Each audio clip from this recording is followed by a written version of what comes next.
وفي هذه الدنيا إليه مقاصد وغاية قلبي في وداد محمد جلوسي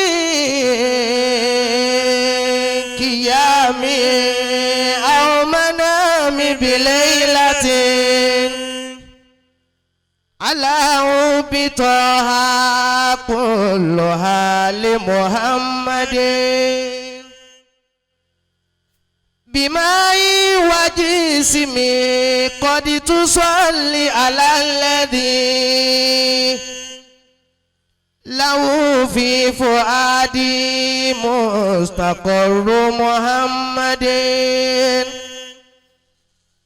رأى فضله موسى وقال لربه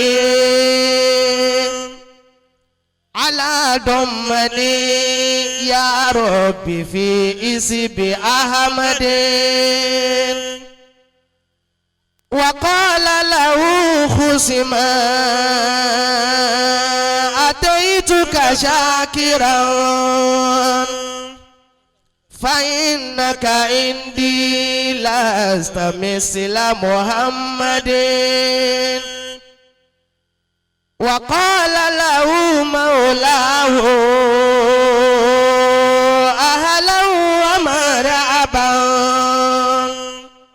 لعبدي وهبي مصطفى يا محمد لعبدي وهبي مصطفى يا محمد صل يا ربنا وسلم على من صل يا ربنا وسلم على من هو للخلق رحمة وشفاء الله الله صل يا ربنا وسلم على من الله هو للخلق رحمة وشفاء الله الله كيف ترقى رقيك الأنبياء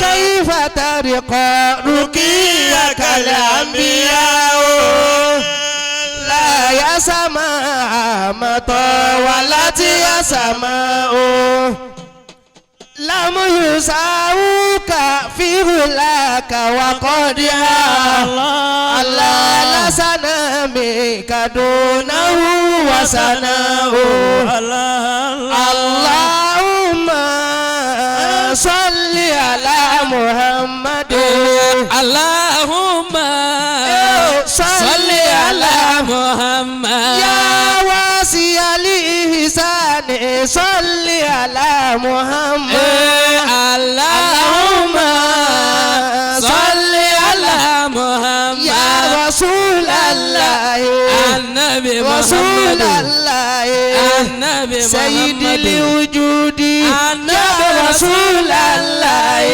النبي حبيب الله يا رسول الله النبي صفي الله النبي رسول الله دليل لخيرات النبي رسول الله النبي محمد يا رسول الله النبي اللهم صل على محمد سيدنا محمد صلى الله وعلى عليه آله وأصحابه وسلم آمين النبي أتوجه توت النبي محمد صلى الله عليه أنا لطبة ìyàwó wa ìyá wa màmá wa kọ́ra bàbá jábúrò wa wọ́n ti di ìyá wa báyìí tọ̀rọ̀dọ̀ àwọn àfa wa ni wọ́n lọ alhaja wa Hawa akí ìwọlé bàbá wa Justice Harun Idris Abdullahi Harun akí ìwọlé wọn a sì kí kalẹ̀ wọn sí àárín wa bàbá wa Justice Abdul Latif Kamaluddin Al-Hadabi wọ́n kí bàbá wa gbà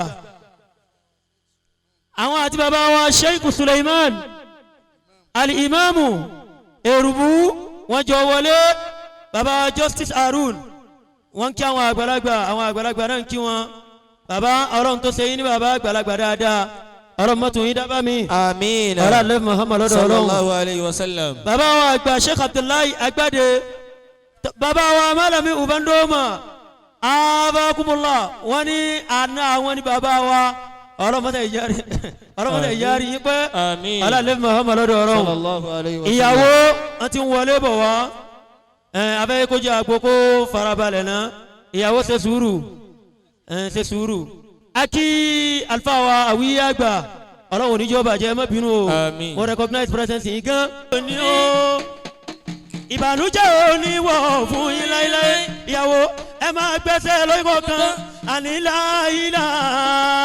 ìlàláwù jàlájàlálùwù láìlá ìlàláwù jàlájàlálù. ó yà láìlá wọkùnrin láìlá bàbá wa yára láìlá ṣe abudul kadiri láìlá àlùfáà wa yára o láìlá ẹkúnà wo ni láìlá ọlọ́run ò ní jó tán níbẹ̀ láìlá ìfẹ́ tí mo wó tẹ́ná láìlá ọlọ́run fọ̀ bọ́rọ̀ kó láìlá bàbá wa yára láìlá alibulani láìlá bàbá wa yára láìlá Allahu jalla jalalu láìlá ìlàláwù jàlájàlálù. ó yà ó subhanallah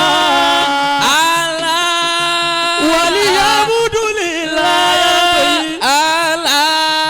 Allahu akbar subhanallah waliyamudulillah Allahu akbar ashraqa nurullah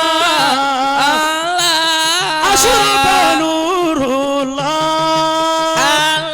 wa zahara kalamullah awiyagba wa nabata hukimullah amantu billah shaw sulaymana wa zahara kalamullah la ilaha illallah Allah la ilaha illallah ani Allah nìkan lọ́ba. Allah nìkan lọ́ba. bàbá wa ambassador. Allah nìkan lọ́ba. Tajidini ambassador. Allah nìkan lọ́ba. ani la ilaha illallah. La ilaha illallah. Muhammad ya Rasulallah. La ilaha illallah. Muhammad ya Rasulallah. La ilaha illallah. Oh ya Allah Allah. Allah Allah Allah. Allah. Baba Tajidini ambassador. Allah. طلع البدر علينا من ثنيات الوداع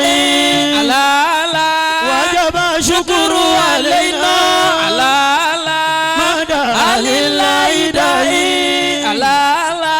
أيها المبعوث فينا جئت بالأمر مطيع جئت شرفت المدينة مرحبا يا خير داعي ويا رسول الله النبي رسول الله النبي يا طه النبي رسول الله النبي يا كيف لكم النبي رسول الله النبي محمد بابا شو سليمان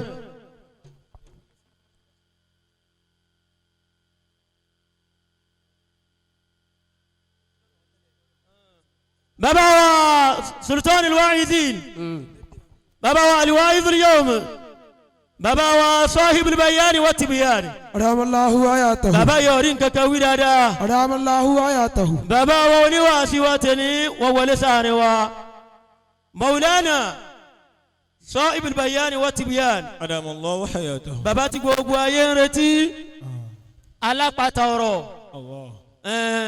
بابا تو مقمو كورو بابا صاحب البيان والتبيان أدام الله حياته. wọ́n kí bàbá wa lọ́n tó yin salati wọ́n kí àwọn